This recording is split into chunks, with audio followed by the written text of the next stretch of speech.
अस्सलाम वालेकुम नाज़रीन, मैं हूं ज़ैन मदनी हुसैनी और आप देख रहे हैं सिटी न्यूज़ नेटवर्क का डिजिटल मीडिया। इस वक्त मेरे साथ क्लासिकी मौसीकी के बादशाह उस्ताद शफ़क़त सलामत अली ख़ान जो हैं वो मौजूद हैं। उनसे बात करते हैं। फ़न किसी की मिरास नहीं होता।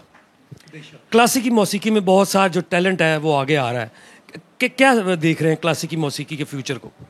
क्लासिकल मौसीकी का फ्यूचर हमेशा ही अच्छा था और अब ज़्यादा बेहतर हो गया। इसको बस ज़रा पुश करने की ज़रूरत थी। जैसे आप जैसे लोग, ख़ास तौर पे मीडिया जब मेरे साथ खड़ा हुआ तो पता चला लोग तो बड़े सुनने वाले हैं। पहले पता ही नहीं चलता था जैन साहब कि क्या हो रहा है, क्योंकि ये मौसीकी एक रूहानियत की है। एक दफ़ा इसके स्कंजे में आ गया है इस प्रोग्राम में कोई, तो फिर वो बार बार आएगा और फिर सारी ज़िंदगी का रोग है।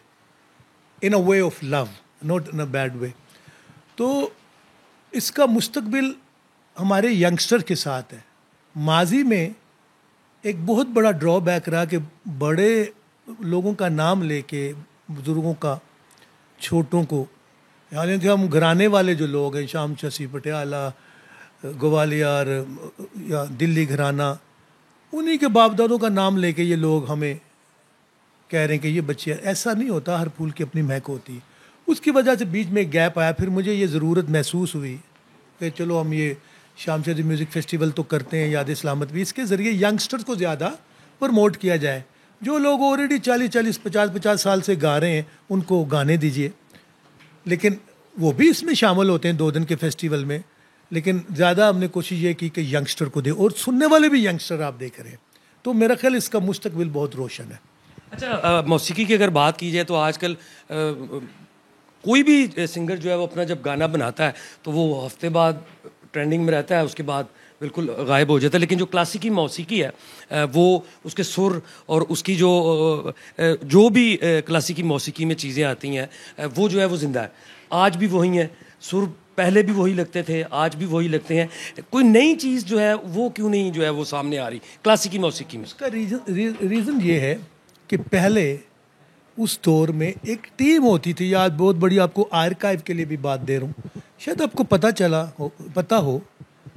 पहले एक टीम होती थी, राइटर का काम होता था लिखना, म्यूज़िक डायरेक्टर का काम होता था उसको राइटर के साथ बैठ के भी उसकी धुन बनाना। फिर आगे बात म्यूज़िक अरेंजमेंट की, वो लहदा से लोग होते थे कि अब ये धुन बनी, इसकी अरेंजमेंट, इसमें वायलिन अच्छा लगता है या फ्लूट या गिटार। फिर चौथी बारी रिकॉर्डिस्ट की। 4 लोगों की मेहनत है। तो वो गाना तभी आज तक हम नहीं भूल सक रहे। चलो अच्छा हुआ हम भूल गए, अभी भी नहीं भूल रहे हैं। 50 साल हो गए, लग जा गले से।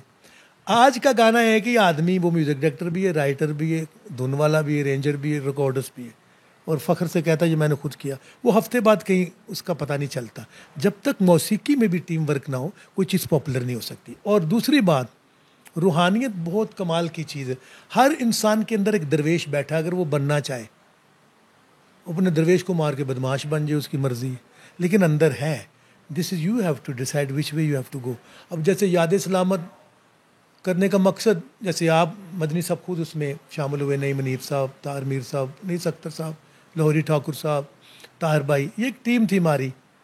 तो ये पुरानी बातें कर रहा हूँ मैं, तो आप तो खुद इस बात के विटनेस हैं कि यहाँ 50 लोग बैठे होते थे, लेकिन आप लोगों ने मुझे हिम्मत दिलवाई कि नहीं शफ़क़त भाई आप आगे लगे। और वो मैंने आपकी सर पे खड़ा होकर जब एक इनिंग खेली तो वो कामयाब हो गई। 100 की जगह 500 बनता गया। और मैं बड़ा खुश ये हूँ कि हमारे मुल्क में इस वक्त यंगस्टर 15-16 गवैयाँ जिसमें प्रोमिनेंट हैं शुजात अली ख़ान, नयाब अली ख़ान, नाम अली ख़ान, चांद खां सूरज, फ़िज़ान अली, नादर अली ख़ान, ये लोग बहुत अच्छा गा रहे हैं, मुशरम सगन साहब और बाकी भी लोग। तो ये घराने वाले लोगों का मैंने नाम लिया। जो घराने से बाहर हैं उनका नाम अगली किश्त में। अच्छा खान साहब, दूसरा एक मैं सवाल करता चलूँ कि हमारे यहाँ पे ना एक बात बड़ी जो है ना वो चलती है कि जो घराने के उस्ताद हैं या जो घराने वाले लोग हैं वो आगे टैलेंट जो है वो किसी ऐसे बंदे को नहीं देते जो नया हो, यानी अपनी फैमिली में ही वो टैलेंट जो है वो चलता है। जैसे अगर अभी आपने नायाब इनाम की बात की, अभी आपने सूरज खान चांद खान की बात की, अगर मैं यही बात आपसे करूँ, शुजात अली खान, रफ़ाकत अली खान, आप हैं, आगे आगे से आपके बच्चे हैं, क्या आपने कोई ऐसे स्टूडेंट्स पैदा किए हैं, बनाए हैं जो क्लासिकी मौसीकी का नाम जो है वो आपके नाम से लेके आगे चलें? जी बिल्कुल, देखिए, बाहर के जो लोग हैं घरानों में आते हैं, ये एक, मैं भी कई अरसा दराज से सुन पा रहा हूँ, ये बिल्कुल एक रूमर है और गलत है। देखिए, एक सिस्टम होता है सीखने का। हम लोगों को तो मारे पड़ती थी, टिंड करवा देते थे बड़े। अज सुर बुरा लगे मुंडे दे वाड़ वाद के ने टिंड करा दो। काम साधों की सेवा करनी पड़ती थी, ये रूहानियत का काम है। देखिए, पीर फकीरी में क्या होता है, रूहानियत हासिल करनी तो पीर के घुटने भी दबाने पड़ते हैं, उसकी मट्टियाँ भी भरनी। गवैया भी दरवेश होता है। घराने वाले लोग दरवेश, घराने हैं ही दरवेशों के, कूड़ों के थोड़ी घराने जो अब बने नए नए घराने, वो घराने नहीं है, वो वीराने थे, उसमें थोड़ा सा घराने हो गए, तो वो भी अच्छे हैं, लेकिन अभी वो घराने नहीं है। घराना पटियाला, शाम 84, दिल्ली घराना, ये घराने, ग्वालियर पुराने, जयपुर घराना, ये बाकी जो लोग आ रहे हैं वो कोशिश करें। आपकी बात का जो नए लोग आते कहते हैं जी मैं 6 महीने में दरबारी गारूंगा। यार, हमें 40 साल हो गए, रोज़ दरबारी गाते तो अभी तक समझ नहीं आई। हम उनको ये समझाना चाह रहे हैं कि अगर आपने राग सीखना है या ठुमरी या काफ़ी गानी, उसके लिए टाइम दरकार है। चलो 12 साल ही लगा लो, इससे कम नहीं। अच्छा, लोग कहते हैं जी हमें डराते हैं। ये डराने की बात नहीं, एक सिस्टम ही ऐसा है। अब आप किसी यूनिवर्सिटी में जाते हैं मदनी साहब, वो आपको कहते हैं ये आपने एक सब्जेक्ट मैथमेटिशियन बनना है या आपने जर्नलिज्म में कुछ करना है, तो कहेंगे ये 6 महीने का बताया उन्होंने। अब आप उनसे लड़ेंगे कि नहीं भी 2.5 महीने जो कराओ प्रोफेसर, वो 6 महीने जैन मदनी ने किया, तो आज जैन मदनी है, क्योंकि पूरा सब्जेक्ट पढ़ा। इसलिए एक सेवा माँ बाप अगर उस्ताद की कर दी तो क्या फ़र्क पड़ता है। तो ये बच्चे वो ये सवाल करते हैं जो माँ बाप की भी सेवा नहीं कर रहे होते, तो उस्ताद की क्या करेंगे। पहले सेवा फिर मेवा, इसका एक सिस्टम बना हुआ है। पहलवान और गवैया मट्टी से उठता है। जिसने अपने बच्चों को कोठियां और गाड़ियां पकड़ा दी, शाम 84 और पटियाला घराने ने अपने असूल नहीं बदला। मैं सच कह रहा हूं, हमारे पास पैसा भी आया, अल्लाह ने जो देना चाहिए, रिज़्क रोटी दोनों घरानों के, लेकिन हमने अपने बच्चों को अबाई घरों में रखा।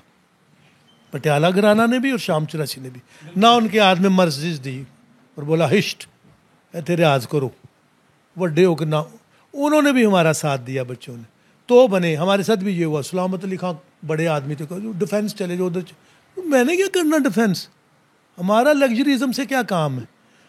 तो पहलवान कभी नकली, अब रॉकी देखें, रॉकी में वो हार जाता, उसका उस्ताद कहता पुराने जिम में जाओ, कहता मैं मॉडर्न प्रैक्टिस करता हूँ। वो हार गया, लेकिन उस्ताद चल बसा, तो फिर वो अपोलो क्रीड को लेकर कहीं और गया, तो उसने वहाँ, ये मिसाल देनी पड़ी, तो देसी वर्जिश की। इसलिए मट्टी में गवैया जब घर की ठंडे फर्शों पे बिठाते हैं ना, इससे भागते हैं लोग। हमें तो 4 बजे उठा के ठंडे फर्श पे दिसंबर में बिठाया जाता था मदनी साहब, चलो रियाद। बिगनिंग के दौर में हमारी 14-14 घंटे की प्रैक्टिस है, इन रॉ नहीं, ठंडे फर्श पे एक शिगिर्द उठा के बिठाता था, और सिखाते समय कोई सलामत अली खां साहब वो नहीं रखते थे, कान भी पकड़ा दो। लेकिन शुक्र है मैंने इतना मौका नहीं दिया, क्योंकि जब रूह के अंदर ही मौसीकी हो, उनके अंदर इस तरह सीखे। अब ये नए लोगों को जब ये उनका मतलब की बात नहीं मिली, ये तो जी काम करवाते हैं, हमें हमसे नहीं ये होता, तो जिन्होंने ये नहीं किया फिर वो आपके सामने ही है।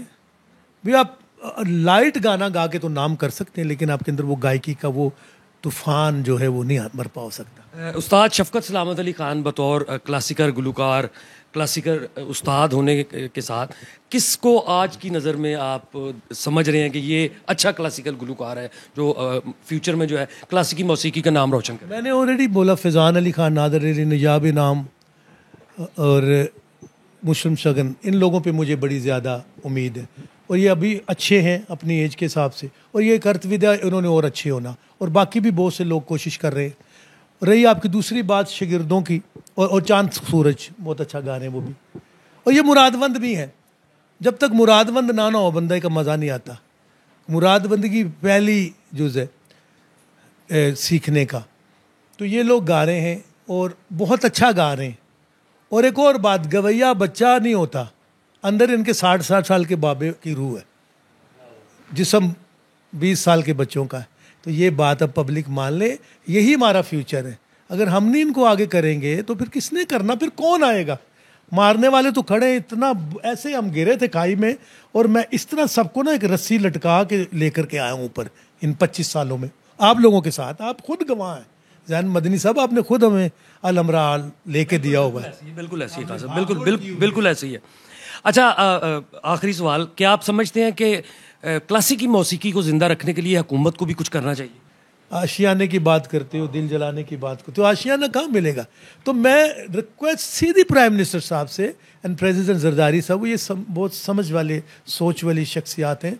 मरियम साहब अभी अच्छा काम कर रही हैं, और मैं सरहद के चीफ मिनिस्टर को भी कहता हूँ और सिंध के चीफ मिनिस्टर साहब से भी कहता हूँ। मैं मुमताज़ अशारी साहब की भी इसमें से मदद लूँगा कि ये is a very well connected government के साथ, वो बहुत बड़ा नाम है। और यहाँ पे आर्टिस्ट भी हम मिलेंगे आपके साथ। तो मैं एक तजवीज़ आपके ज़रिए लाना चाह रहा हूँ कि अल हमरा आर्ट्स काउंसिल के हॉल नंबर 2 को, चलो सबके लिए नहीं तो घरानों के प्रोग्राम्स के लिए, उनके बड़ों के प्रोग्राम्स के लिए फ्री कर दिया जाए। जी नाजरीन, उस्ताद शफ़क़त सलामत अली ख़ान की आपने बातें सुनी।